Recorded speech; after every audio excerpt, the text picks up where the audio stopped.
a política, de uma maneira geral, como um... Pô, com todo respeito, mas eu sinto parece um teatro, assim, meio sem graça, assim. Tem, sim. Tem, triste. Muito, tem, E sim. pra mim, eu falei pro senhor aqui fora do ar, e vou repetir, eu acho que, assim, eu não conheço pessoalmente, mas eu tenho certeza que o seu pior defeito é ser político, cara. Porque... Não, entrei na política mesmo por acaso. As coisas que acontecem ali, elas são muito sujas. Tem coisas boas e coisas ruins. Coisas boas. Conseguimos com o parlamento agora votar a redução do ICMS e dos combustíveis. O pessoal está vibrando aí, gasolina quase R$5. Os governadores não estão, não. É lógico que não. Mas foi de cima para baixo. Mas um grande apoio nosso no parlamento, além do parlamento como um todo, né? Foi o presidente da Câmara, o Arthur Lira. A redução foi de quê? 25 para 18? Cada estado, por exemplo, tinha um percentual do ICMS na gasolina. Tá. O Rio de Janeiro é o maior. Era 35%. Tá. Cada litro de gasolina no Rio de Janeiro, você pagava R$ 2,30 de ICMS. Levaria em média 30%. Passou para 17%. Aí muda muito, né? E mais ainda. Eu, por exemplo, já tinha zerado o imposto federal do diesel desde o ano passado. Sim. Tá? E o que nós fizemos agora aqui? Nós zeramos o imposto do diesel. Eu zerei o imposto da gasolina, imposto federal da gasolina. Tá? E os estados baixaram para 17%, de modo que foi uma queda brusca. Sim. E um decreto nosso, decreto do ministro Saxida, né, que é das Minas e Energia, ele falou que os postos têm que botar o preço do combustível praticar no dia 22 de junho. Isso não foi uma ideia tua? Não, eu fiz, tá, tudo bem. Eu propus uma outra ideia para ele sobre isso, tá? E ele aperfeiçoou a minha ideia, como ele é do setor, do ramo. É um cara inteligentíssimo, ele botou, aperfeiçoou. Eu forcei o decreto, e ele aperfeiçoou o decreto. Mas, presidente, isso não... Ó, para pessoas que estão prestando atenção na política do Brasil, pô, a gente sabe que esse é um ano de eleição, isso me parece um pouco jogar pra galera, não é não? Olha, se você falar, por exemplo, sobre o Auxílio Brasil, para quem está passando fome, isso não é jogar para a galera. Não, mas estou falando especificamente do posto. Eu não vejo isso. Olha só. A tendência dos combustíveis, dado também a guerra na Ucrânia e Rússia, é aumentar. Sim. A Petrobras tinha sua política, chamada PPI, é paridade de preço internacional. E eu não tinha informações da Petrobras, na verdade, o que era o PPI. Porque a Petrobras estava se comportando mais como uma empresa insensível à sua parte social definida na Constituição e na lei das estatais. A Petrobras, qual que é o percentual que é do governo? Acho que é 50 e pouco, olha né? só, você pode ver. Aí, o primeiro trimestre, lucro 44 bilhões. Tá. As petroleiras do mundo todo baixaram sua margem de lucro. Sim. A Petrobras não baixou. O último, agora desse segundo trimestre, 55 bilhões. Mesmo pegando uma rebarbinha da redução de alguma coisa aí. Tá? É um lucro exorbitante. Nós queremos que a estatais dê lucro. Como no meu governo tem dado lucro. Passamos de déficit para superávit. Tá? Mas não esse valor todo. E a Petrobras, eu mudo o ministro agora numa canetada aqui. Em 30 minutos publica o Diário Oficial de União Extra. Agora na Petrobras não. É todo um rito. Leva, em média, 45 dias para você trocar. Para trocar o presidente. Você sabe quanto ganha o presidente da Petrobras? Não. Chuta aí um valor bem alto. 40 pau. 210 mil. Caralho. Tá? Quanto ganha um diretor da Petrobras? 100 mil. Final do ano, de acordo com os seus ganhos, né? Ganha mais 8 salários de bonificação. Não sou contra o cara ganhar bem, não. Sim. Eu não sou contra o cara. Desde que tá dando uma dinheiro baita mesmo, é uma estatal também que tem papéis privados. Sim. Então não é estatal minha. Quando tem problema, o pessoal atira em cima de mim. Quando não tem problema, não atira em cima de mim. Então conseguimos agora, com um presidente novo, dentro da legislação, dentro do estatuto, começar a trabalhar melhor.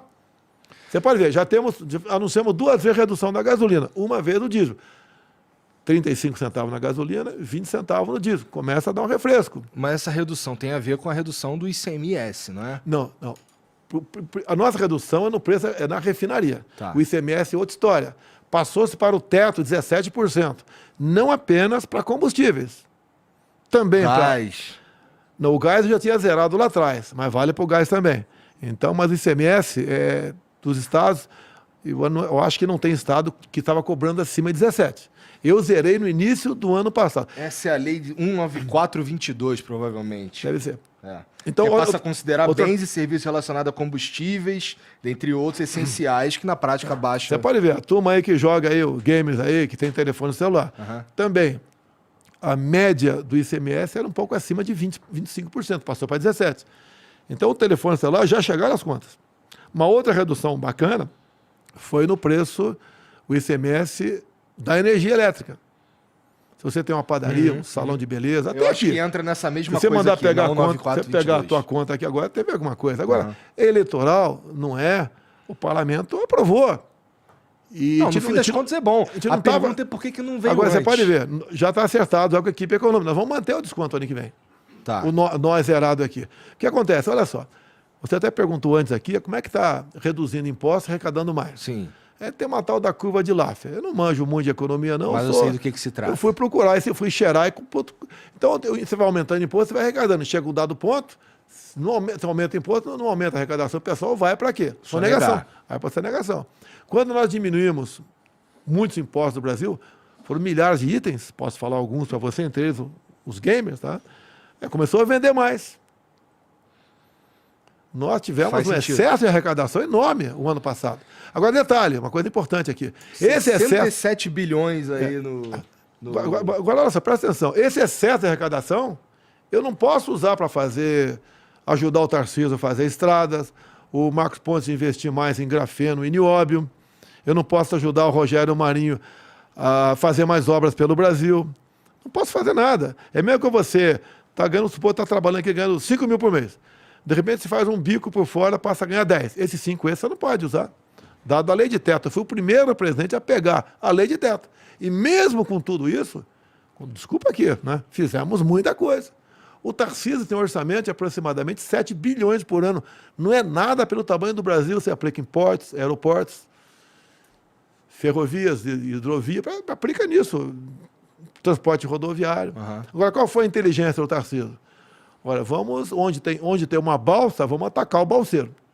A ponte do Abunã, por exemplo, lá na região de Acre e Rondônia. Um caminhão pagava em média R$200 para atravessar um rio de 100 metros. Fizemos a ponte e acabou. E ajudou a diminuir, né, o preço do que chega lá em Rio Branco, no Acre. Tá? Você tinha uma ferrovia, por exemplo, 163, o Tarcísio falou comigo. Essa 163 tem 50 quilômetros, desde o tempo do Geisel não foi asfaltada. E na época de chuva, que é metade dos meses do ano, um caminhão leva em média 10 dias para atravessar aquilo. Ele pegou o Exército Brasileiro, como um acordo com o Ministro da Defesa, comandando o Exército, e botamos porque o pessoal do Exército trabalha 24 horas por dia. Tá? E botamos em poucos meses, asfaltou. Acabou com essa história. E o Exército, você pega um soldado nosso, por exemplo, trabalha não é 24 horas por dia, tem que descansar, mas o turno é de 24 horas por dia. Um 2 por 1zinho ali, você que parece que você viu o Exército aí, né? Um 2 por 1zinho, você pegou legal, né? Não, o Cid que gosta. Você pegou o CEP lá, na beira da praia, lá no Rio, tranquilidade. Essa garotada que fica longe da família, etc., ganha em média R$30 diária por dia. Diária por dia, desculpa a redundância aqui. 30 diária. Eu tentei dobrar esse valor, mas veio a pandemia... Acabou com tudo. Ainda sobre o preço dos combustíveis, lá o lance da Petrobras, cara, eu lembro que eu conversei com seu filho, com o Eduardo, e na época ele tinha me falado sobre o general Luna, que estava para se tornar o presidente da Petrobras, e que a gente poderia esperar coisas boas ali, que de fato, sim, assim, a Petrobras, ela vinha bem até a gente começar a ter um monte de crise e tal.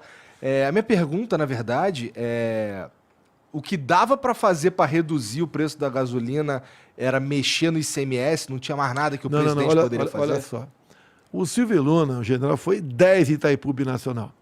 Você conhecia Itaipu Binacional como era uma binacional, né, como o nome diz, que gerava energia. Ele chegou, tapamos os ralos da corrupção, porque todos os estatais praticamente tinham isso daí, e Itaipu começou a produzir.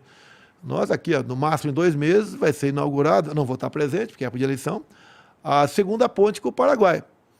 Tem um vão de quase 500 metros. É uma baita de uma obra. Já começou a fazer a segunda ponte lá em Porto Murtinho, também com o Paraguai. É a nossa rota bioceânica, pensando lá na frente. Nós aumentamos em 600 metros o aeroporto de Foz do Iguaçu. Os voos internacionais pousavam na Argentina. Pousou na Argentina, tu vai ocupar a rede hoteleira da Argentina, não a brasileira. Nós fizemos isso, mudou completamente. A tal da boiadeira. Tá? Entre outras obras... O que é a boiadeira? É uma rodovia que tem lá, tá? E que, por exemplo, entre outras obras, conversada com o governador do Paraná, o Ratinho. Conversado com ele. A Itaipu Binacional atende aproximadamente 50 municípios da região do lago da Itaipu Binacional. Então, a Itaipu Binacional começou a fazer coisa também que esse dinheiro ia para algum lugar no passado. Sumia. Porque as estatais eram o foco, né, de atenção. E virou o quê? Virou caixa esse dinheiro? Não, não. O dinheiro que você tem em excesso, tá? Você aplica na região. Tá. Talvez, movido por isso, o governador Ratinho, a previsão é terminar esse ano 70 PCHs, pequenas centrais hidrelétricas. Quase todas elas com criação de peixe. Tá. Chama tilápia, é o peixe mais comum. Você pode ver, um lago de 100% de tilápia, um lago de 100 metros por 100, de forma... deixar a criação natural, você pega de 10 a 15 toneladas de tilápia por ano. Se você compartilhar, você multiplica por 10. Nós estamos, junto com o Jorge Seif, que deixou a Secretaria da Pesca agora, trabalhando no Lago de Itaipu.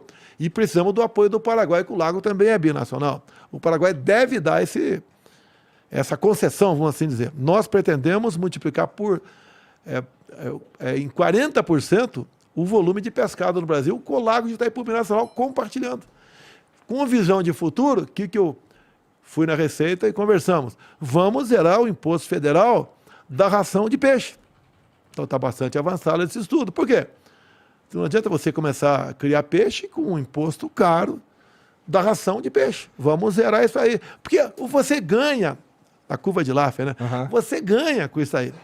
Você não pode falar em passar fome no Brasil, um país com tanta água como é o nosso. Pelo amor de Deus, né? Não tem cabimento isso aí. E a criação de tilápia é fácil, está aí em Embrapa. O estudo que nós temos é na Embrapa. Tá? O Embrapa, inclusive, desde quando eu assumi, junto com o Moretti, que é o presidente da Embrapa, né? É isso mesmo, Moretti? Ele está investindo em trigo em região mais quente do Brasil. Roraima está em condições já de se plantar 1 milhão de hectares irrigado em trigo. Nós, esse ano, aumentamos a produção de trigo, 8 milhões de toneladas por ano. Consumimos 12. Ainda importamos 4. Segundo a Embrapa, em poucos anos passaremos a ser exportador de trigo, num volume semelhante que nós consumimos aqui. É visão de futuro. Fudido. Quando você pega, por exemplo, o que eu fui fazer na Rússia em fevereiro? Conversar sobre fertilizante. Quase a mídia toda dando pancada em mim. No próprio ministério meu... O timing foi meio bosta, né? Com todo respeito. Você queria que eu fosse quando? Depois que eu tivesse começado a guerra? Não tinha muito jeito, né? Essa é a Não, verdade. olha só, vou te falar uma coisa importante, inclusive, aqui. Então fui conversando, fiquei 3 horas com o Putin. A distância minha com a tua, sem máscara. Diferente quando ele recebeu o Macron, a 10 metros de distância, com máscara, tá? E tratamos de muita coisa lá. Foi a questão do fertilizante. O nosso agronegócio depende do fertilizante. Quer ver, há poucas semanas, teve meu gabinete a presidente da Organização Mundial do Comércio. Ela saiu de lá e deu outra declaração lá fora. O mundo sem o Brasil passa fome. O nosso agronegócio sem fertilizante, além de você não garantir a nossa segurança alimentar, você vai botar em risco a segurança alimentar de mais de 1 bilhão de pessoas ao redor do mundo, negociando fertilizante. Eu não posso falar tudo, nem vou, por questão de ética. Também há poucas semanas, queria falar comigo o presidente Zelensky. Tá. Ele está lá levando chumbo. Esse deve estar com raiva do senhor, não tá não? Não, o que ele pediu para mim? Que eu entre no grupo, né, para boicotar medidas econômicas Mas contra a Rússia. Eu vi que a gente meio que dobrou a nossa relação comercial com a Dobrou, Rússia. sim, dobrou. Eu sou o presidente do Brasil. Daí perguntou, dado momento, não com essa forma, mas respondi para ele. Se eu tivesse poderes para acabar com a guerra, é sinal que eu tinha muito mais poder para não deixar que ela fosse iniciada. E eu fui conversar com o Putin antes do início da guerra. Ninguém sabia se ia ter, se não ia, quando seria. Tá? Tudo que foi tratado com o Putin foi cumprido. Em especial a questão dos fertilizantes. Agora, não é? Alguns falam, está ajudando o agronegócio. O agro, hoje em dia, eu considero, basicamente, a locomotiva da nossa economia. É a sua segurança alimentar, é o preço dos alimentos que você paga aí. Tá? E eu vou tratar de questões do Brasil. Não quero guerra. Nós temos 600 mil familiares de ucranianos que vivem aqui no Paraná. Então, eu acho que eles entendem o que está acontecendo. Que eu falei para os Zelensky, se depender de mim, eu acabaria com a guerra hoje. Sim, sim. Agora, como começou essa guerra, como vai terminar? Eu não vou ser comentado por questão de que eu sou chefe de Estado. Qualquer outro militar aí pode falar e vai falar exatamente o que eu penso, né? Mas, presidente, a gente começou nesse assunto aí porque eu te perguntei do general Silvio Luna, Tá. colocando ele na liderança da Petrobras lá. Foi na gestão dele que os preços começaram a subir? Mas não foi culpa dele também. Não é isso que eu Veio tô dizendo. também a questão a pandemia tinha aquela máxima, fica em casa, que a economia a gente vê depois. Olha, se você está produzindo menos, tem menos coisa na prateleira. Se tem menos coisa na prateleira, os preços sobem. E também os combustíveis em função da guerra lá fora. Chegou a quase $140 o barril do petróleo. E tem um reflexo direto aqui dentro. Agora, pela PPI, que é a paridade de preço internacional, tal, você não precisava reajustar imediatamente o preço dos combustíveis. Você tem um prazo de carência, tá? Se fosse prejudicial, você ia pegar esses recursos e ia bater nos dividendos que paga para mim a empresa. Reduziria o lucro. Isso era feito de forma imediata. Daí trocamos o Silvio Luna. Tá, entrou um outro garoto lá, né? Um garoto, porque eu tô com 67 anos, já tem gente que é bisavô com essa idade de mim aqui. 67? 67.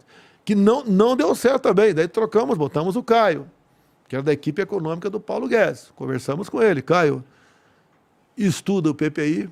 Veja quando é que nasceu o PPI. Nasceu quando o preço do petróleo estava lá embaixo. Então não tinha...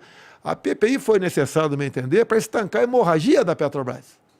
Porque o endividamento da Petrobras de 2003 a 2015, você sabe quem governou o país nessa época, chegou a 180 bilhões de dólares, 900 bilhões de reais.